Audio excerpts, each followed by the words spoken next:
সুগা নিজের ঘরে বেডে বসে আছে বালিশ বুকে জড়িয়ে, এক মনে কিছু একটা ভাবছে সে। সেই সময় ঘরের দরজায় কেউ ঠক ঠক করলে সুগার হুঁশ আসে। কে? আমি জাংকুক।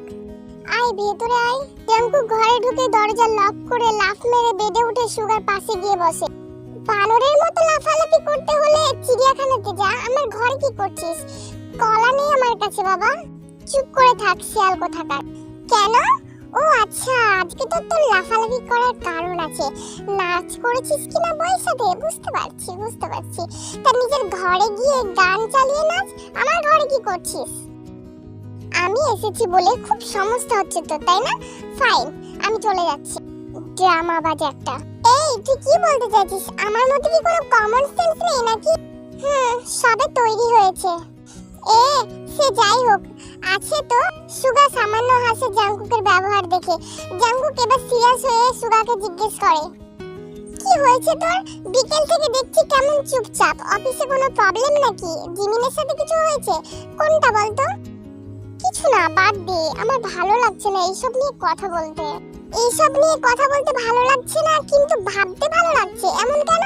আমার থেকে লুকিয়ে লাভ আছে সুগা? কি হয়েছে বল না আমায়।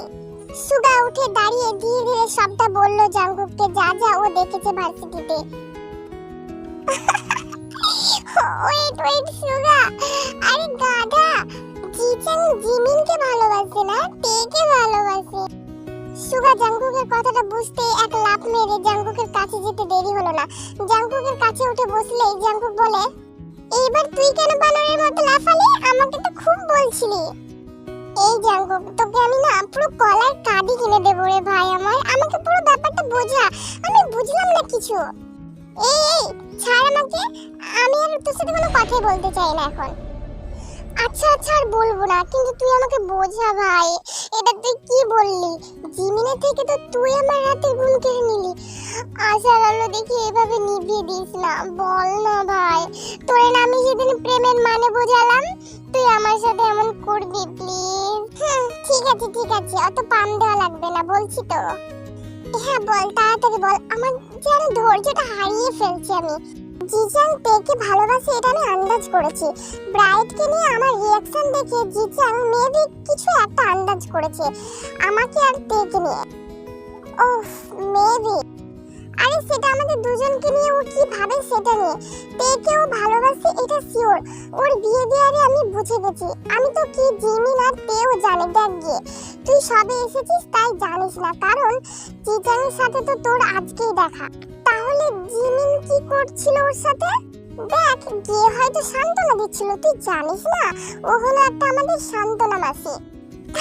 তার মানে ম্যানেজ করছে ব্যাপারটা।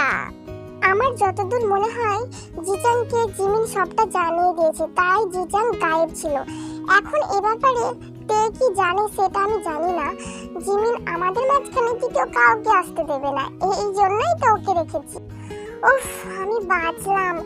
আমি গাধার মতো আজেবাজে ভাবছিলাম। হ্যাঁ, কারণ তুই তো গাধাই, আর তোর তো চিড়িয়াখানায় থাকা উচিত ছিল।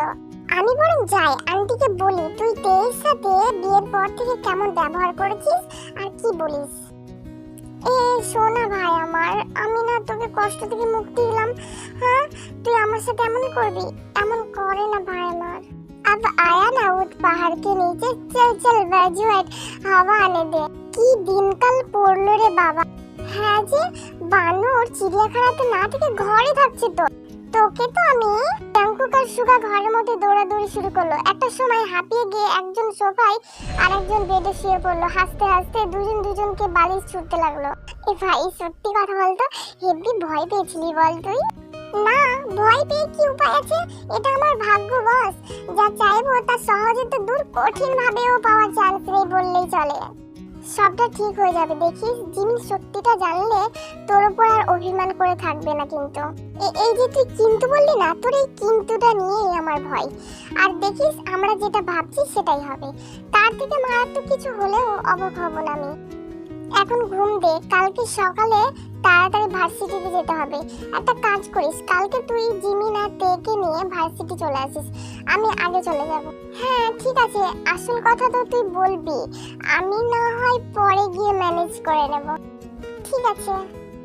জাংকুক এক লাফ মেরে বেডের একপাশে গিয়ে শুয়ে পড়ে। সুগা অবাক হয়ে বলে, নিজের ঘর কি করতে আছে? নিজের ঘরে গিয়ে ঘুমানা ভাই। তোর ঘর মানে আমার ঘর বন্ধু, গুড নাইট। জাংকুক বালিশ চাপা দিয়ে দিল কানে, যাতে সুগার আর কোনো কথা কানে না যায়। সুগা হেসে নিজের হাতে থাকা বালিশটা জাংকুকের দিকে ছুঁড়ে মারলো আর ব্যালকনিতে গিয়ে জ্যাকেটের পকেটে হাত গুজে দাঁড়ালো। জিমিন এই বিষয় নিয়ে হয়তো কথা বলবে বলেছিল, ভাগ্যিস জাংকুক আগে বলে দিল, না হলে জিমিন বলা অবধি অপেক্ষা করতে গেলে দেখা যেত আমার প্রাণটাই বেরিয়ে গেছে। উফ আল্লাহ, এই ভালোবাসাও আজব জিনিস নাইরে, নিজের করতে না পারলেও রাতে ঘুম উড়ে যায়। হঠাৎ করে এত রাতে সুগার ফোন বেজে উঠলে সুগার ধুকপুকানি বেড়ে যায়।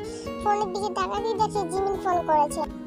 বল, কখন ফিরেছো অফিস থেকে? 1 ঘন্টা মতো হয়েছে। রাত 10টা অবধি অফিসে থাকা লাগে? একটু কাজ ছিল আমার। নতুন কিছু বলো, এই এক বাহানা আর শুনতে ভালো লাগছে না। নতুন কিছু বলতে গেলে তো ভাবা লাগবে, ওটা নেক্সট দিন বলবো তাহলে। ঘুমাওনি কেন? ভাগ্যিস ঘুমাই, না হলে এত সুন্দর ঘুমটা তো ভেঙে যেত আমার। আচ্ছা গুড নাইট তাহলে। আরে শোন না, ঘুম পেয়েছে আমার। তাড়াতাড়ি ঘুমিয়ে পড়, কালকে সকালে ঠিক সময় রেডি থাকবি দুজন, আমি নিতে আসবো। Good night.